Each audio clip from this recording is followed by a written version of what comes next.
Welcome back to Chamber TV, a community-produced program this fall exploring how business in our community is contributing to improving the quality of life and economic prosperity for everyone in Brantford-Brant. My name is David Prang, and I serve our community as the CEO of the Chamber of Commerce Brantford-Brant. The Chamber acknowledges that a diverse, equitable, and safe community for everyone is essential to the economic prosperity and quality of life in our region. We acknowledge that the land that we live and work on is located on the traditional territory of the Neutral, Anishinaabe, and Haudenosaunee peoples, and we offer our great respect for the long-standing working relationship we have with the local Indigenous communities, the Mississaugas of the Credit First Nation, and the Six Nations of the Grand River.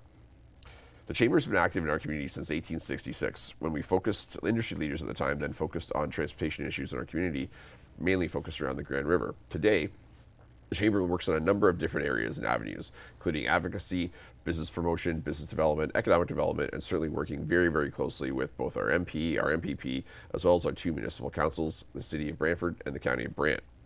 We were very excited this fall and very pleased to produce with Rogers TV the City of Brantford Municipal Election debates. And we'll have two episodes of Chamber TV this fall focused on those debates. One with longtime councillor Andy Woodburn, with his prognostications of potential winners and sort of some of the challenges are that the next council will have to deal with. Today, I have with me Andy Straisfeld, a local business owner, member of the Chamber's Advocacy Committee, and an active volunteer in our community. Andy was one of our participants, a questioner and a timer as part of the debate process. So we'll get his insights in terms of what issues were brought up, any new issues that developed, gaps that the candidates missed, and his overall perspective in terms of what we might expect from our mayoral candidates as well as our wards 1 through 5 candidates. So welcome, Andy. Good to have you back. Thanks, David. Long time. Always wanted to be part of this. It's a dream when you watch these things live on TV, be it federal, provincial, municipal. I said, I wonder how I would do. Absolutely. Yeah, and it's just like I'll tell you right now, I got mixed feelings. I really do. The future of our city is in the hands of these candidates, and I hope I can do some justice. I'm not here. I want everybody to understand. I'm not here to cheese off anybody. I'm a businessman. I want the city to prosper. Chamber's a neutral body. I'm proud to be part of that. And but I swear I have to take a breath. But go ahead, man. We're gonna have a discussion today, unscripted.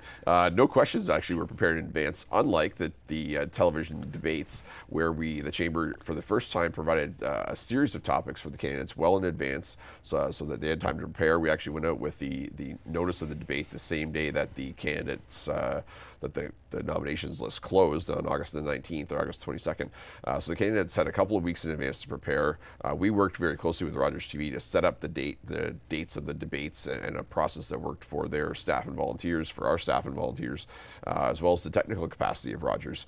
Rogers, as many might know, has produced or will be producing this fall 31 different debates across southwestern Ontario, including London, Cambridge, KW, Guelph, Brantford, as well as Stratford. So we're very grateful and very lucky to work with Rogers TV to produce these debates in-house in a very cost-neutral as well as politically neutral way. And we're very proud, and the Chamber's very proud to do so, having produced debates in our community since at least 2001, and televised debates within the community since 2010, I believe. So let's get into these debates. I was behind the scenes, behind the camera, did a couple of timing events. You were on camera in a few episodes, or a few of the debates. What did you find being maybe your first time doing this type of activity? What was one of the takeaways you found from each of the candidates, both the incumbents as well as the new people to the role? David, I say it's more than just showing up. Okay, you have to show up prepared. You have to wow me, not only as a moderator and as a questioner, but as a viewer who's watching this stuff. You have to impress me that you are worthy of being a candidate. And I'll tell you something right now, 60, 70, 80% of these guys didn't have it. Men and women. Excuse me. I'm an equal opportunity. My role is to be neutral. Your role is to be honest and open. But I'll be honest. Yeah. I think if you're going to run for mayor, let's talk about it. If you're going to run for mayor, you got to know what you're talking about. You have to be prepared. It's not just all emotion. It's not just all verve. You have an incumbent. That person is there for a reason. That person has honed their skill. If you're going to try to beat an incumbent, then be mayoral. be presidential, whatever the term is, be that person. I didn't get it. I didn't get it from any, except for one young man, Ryan Smith. If you're watching, I'll subsidize your next campaign. You have potential. I recommend you run for council, join some boards and some social committees. You're going to be going places. But other than that, like, it was very difficult to be there and watch it live. At least at home, I could have flipped the channel. So some work to do on the mayoral front in terms of that topic. Sorry, am I being transparent? You're being transparent, absolutely. The Chamber's role when the municipal council is selected, both the city and the county, is to work with the council as a whole, as well as we have a great relationship. We've had a great relationship the past 4 years with both Mayor Bailey from the county, as well as Mayor Davis from the city. I look forward to continuing those positive relationships, including with their predecessors, Mayor Eddy, Mayor Friel, Mayor Hancock. Throughout the time, our chamber's role is to be a neutral body representing the interests of business and the community as a whole. Sure. But interesting to hear and see that. So let's go ward by ward. Sure. Look to Ward 1. Right. They were recorded right after the mayoral debate, so we had 3 in a row: mayoral, Ward 1, and Ward 4.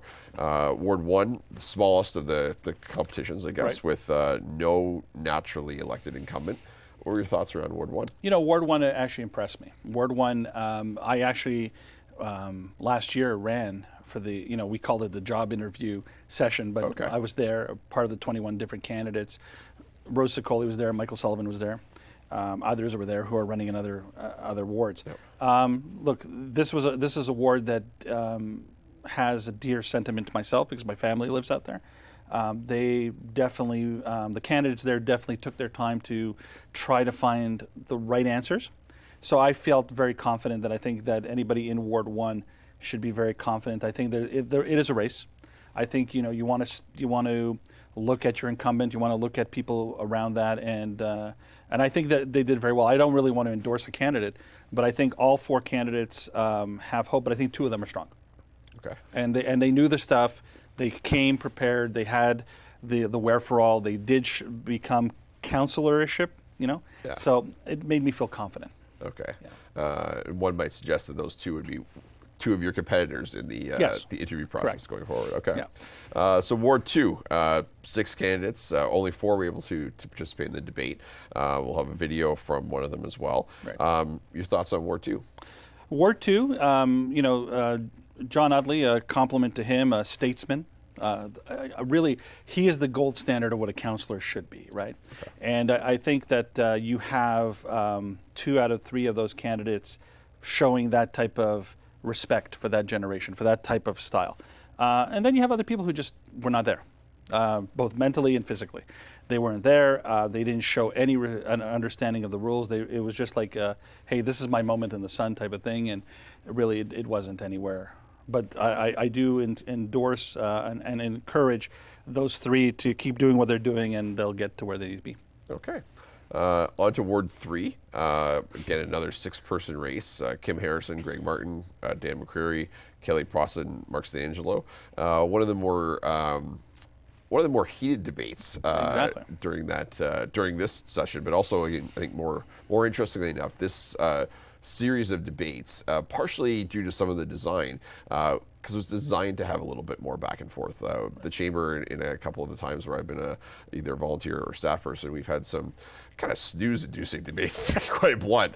So it was kind of a refreshing to see some new idea. I mean, really, it was new ideas or new ways of introducing the idea that created friction and conflict. And I think at the end of the debates, there were handshakes, a smiley photo, which is great. I think there's just that in the tensity of the moment there created some hostility that will come out on camera when those debates air. But in your opinion, between the 6, who shone well, and what do those that didn't maybe have to do in the next couple of weeks? Well, Greg Martin and Dan McCreary are the incumbents for the longest time. It's their game to win, it's their game to lose. With the new generation of people that have stepped forward, you can clearly see that there is a mindset that Mark Santangelo wants to win. He wants to take down. It's a David and Goliath type of situation here. He feels that the city is not doing enough. He lives in Ward 3. He wanted to fight. Like most people, He didn't choose the easy fight. He chose the hard fight, and I got to give him that. I give him props for that. But again, really, when you're going up as seasoned veterans like Martin and McCreary, I wonder what the turnout will be. It will be exciting to see that on election day, election night. Okay. The other two candidates, since we've trying to get balanced airtime, Kelly Prosson, part of kind of running on a particular issue. Kim Harrison as well, with a good background there. Look, I apologize. I'll come back to other people that I think did well and name them by name. But like, I'm sorry. When I see a debate, I look for what was interesting and I look for what was going to be promising. The other two just didn't give me that promising. Like, yes, you're right. There were some single topic candidates in all the wards dealing with an issue that I don't even want to acknowledge because I think it's done. When you're putting putting greens in front of before people, you're really not getting my vote, type of thing. So let's leave it at that. You've done some election campaign literature before. Look, the point is the democratic process is to get results. You want to be represented by capable people who will represent your interest, good or bad. If you are just coming into the game because you're only dealing with an issue, or you only want to be on council, or you feel that it's something that you need to achieve in your life, that's great, that's perfect. But the electorate will dictate. You will not dictate that. And at the end of the day, if you're not friendly, if you're not, look.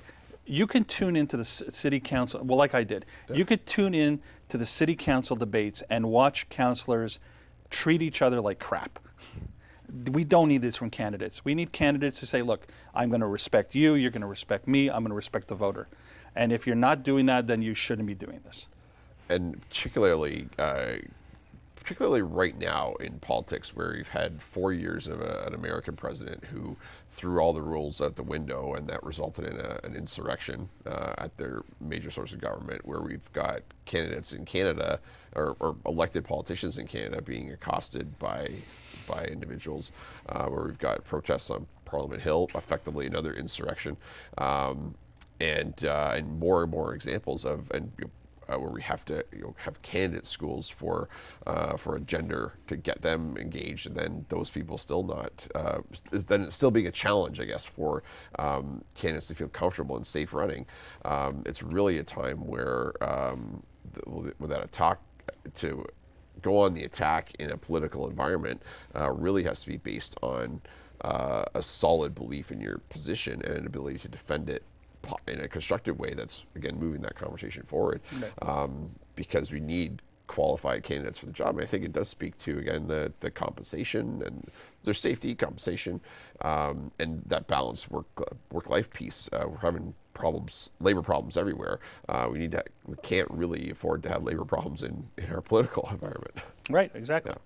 And that's something that I've written in the letters of the editor, and I talk about in my podcasting, is that, look, we are not down south. We are here. We have a proud legacy. The legacy that came from the monarchy and from the British tradition that we lived in this country makes us more civilized as a nation. Where did we lose this? When did we become this horrific type of, I don't know, like, did we have like a sort of mirror, like bizarro world to happen? Like, it looks like we're living in a mirror world right now, where people don't respect each other. They don't care for their fellow persons, and anything goes in politics. I remember a time when politics was clean, when it was decent. You might not agree, but at the end of the day, you all work together. We just came out of COVID. We should be united, not against each other. Absolutely. And it's not. Maybe I'm pie in the sky thinking, but hey, that's me. I'm not running for office. I can say what I want. It's as simple as that. That's right. I'll stay neutral. We're looking for your opinions. But no, I think we need to capture that optimism, that hope that's out there. Obviously, with balance, with a sense of realism. Things cost money. We've got to figure out a way of doing it in a balanced and responsible way. Right. But ideas that will move us forward as a society are essential. So we left our two biggest wards. We've got about 10, 12 minutes left. Sure. Ward 4. The source of a major green space in our community, but also the source of a long-time 30-plus year city councilor. So 8 other individuals challenging for one of those council positions. Your thoughts on Ward 4's debate? Ward 4 was actually very interesting for me because I felt proud and I felt disgusted at the same time. Okay. Look, Richard Carpenter is the Elvis Presley of this thing. He's the rock star. He loved his mama, and it's all good, right? Like, people want Richard Carpenter there, and no one's going to unseat this guy. You have some neophytes who are coming out there right now, like a guy like Ray Petro. You have other like Linda Hunt, who are out there, who are going to give him a race, for second place. And then you have those candidates out there. You have those candidates who are fringe, who are one topic, whatever it is.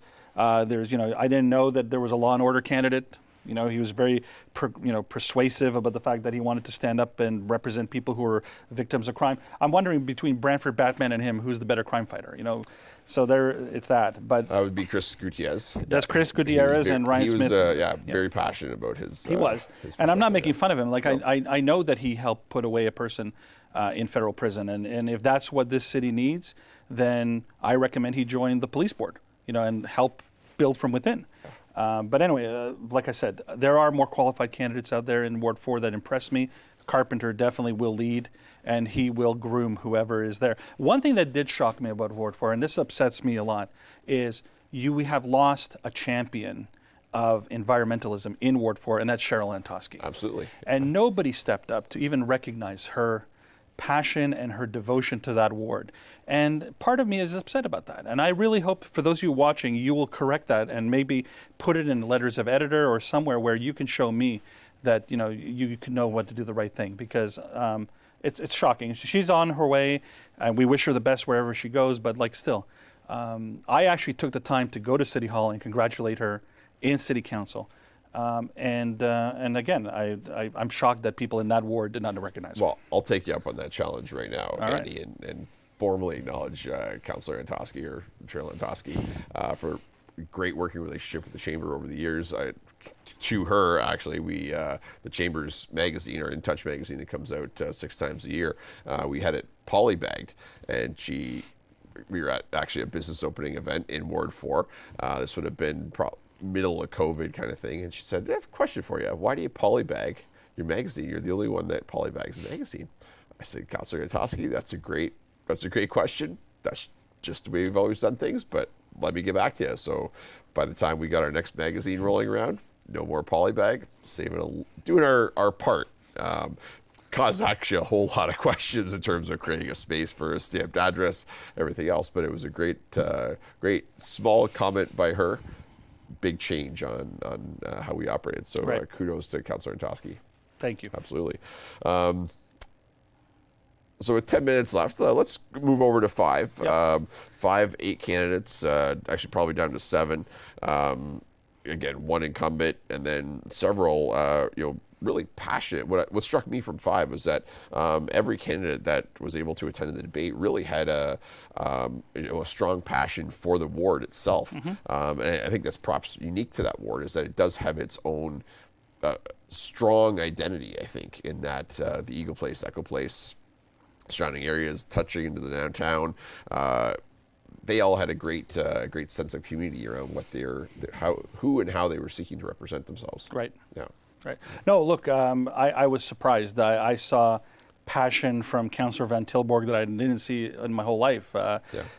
He was very emotional, with the glasses off, tell me tell it like it is, and it resonated with me. Other candidates like Mandy Samwell, fantastic. They came prepared. They knew what they were talking about. They are the class of the races, and the point is, everybody else who participates. Some of the things I did not like is that you hear the recurring thing from everybody when it came to time to talk about the opioid crisis. And if it was not in my backyard type of thing, is like, can we move them to an industrial park? Can we take them out of town? Like where's the humanity in this? This really upset me. And I guess the theme of the whole debate was, there was a movie called 12 Angry Men. Well, it was like one pissed off dude, and that was me, because I honestly, when we discuss we'll probably talk about, when we talked about Indigenous issues or crime or opioid, it seemed that it was either sweep it under the rug, put it on a bus, or take it away from me because I don't want to see it. And I'm saying that's not a solution.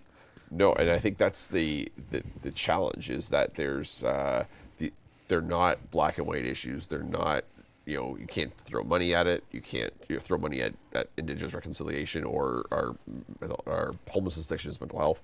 It's all parties on the table. Discussion, best practice in terms of cultural pieces, best practice in terms of well-studied academic solutions to some of these things, as well as it needs the money and the resources there to support support people that are both coming into reconciling what our country has done to the Indigenous population since the white man arrived, and then as well as our homeless and addictions people. I know the Chamber's we're doing a fairly steady push with most of our counterparts across the country to find some national and provincial solutions to the homelessness, addictions, and mental health issues. And certainly Indigenous reconciliation is something that we're all taking part in by both acknowledging the land that we're on, but as well as being aware of and learning more through our schools and through our cultural pieces with Truth and Reconciliation Day on September the 30th. Lots more challenges to come in that sense. So Sandra Bigger, John Beaumont, Mike Lancy, Paul McDougall, Eric Mundy, and of course Brian Van Tilburg and Mandy Samwell. I think all very passionate about Ward 5. Anybody that sort of sticks out as somebody that Brian Van Tilburg is going to be able to work closely with. I think Sandy Maxwell is, president of the neighborhood association. She knows the pulse of that community. She lives it. I saw her at Ribfest. I see that she's out there every day. She's picking up the mantle for a lot of people there. She is in touch with the service groups. That is one way to win, right? That is one way to make, even if you lose the election, you win in your heart that you did the right thing, and that shows moxie. Okay. So our community overall, is there you have a county perspective? Do you want to wade into that at all, or? No, I really can't speak educatedly about the county. I hope that the right people win there because we'll need them as partners to help balance out our council. But no, for the council, for the county, no. Yeah, no. We look the chamber, particularly as the Rogers TV coverage doesn't cover a lot of the county, so the chamber doesn't really do much from a county perspective in terms of covering the municipal election debates there. We are pleased to support our friends at the Paris and District Chamber of Commerce with their municipal election event, which is occurring on Wednesday, October the 5th. So we look forward to having them have a successful event there. In terms of this council, when it's elected on October 24th, what do you see as a business person, volunteer in the community, active volunteer in the community, and someone that's got a sense of what's happening in Brantford? What are their biggest challenges going to be, and what are the biggest opportunities? So first of all, I'd like to bring up that there is an opportunity now before the election, and there is a redistribution of the federal boundaries for this riding. And we will be, if it goes through, we will be losing our neighbors at Six Nations of the Grand and the Mississaugas. And I would say to those of you candidates, please get it in the paper, get it publicly mentioned that we want to keep them. The key to diplomacy and the key to building a bridge between nations is to show each other that you need each other.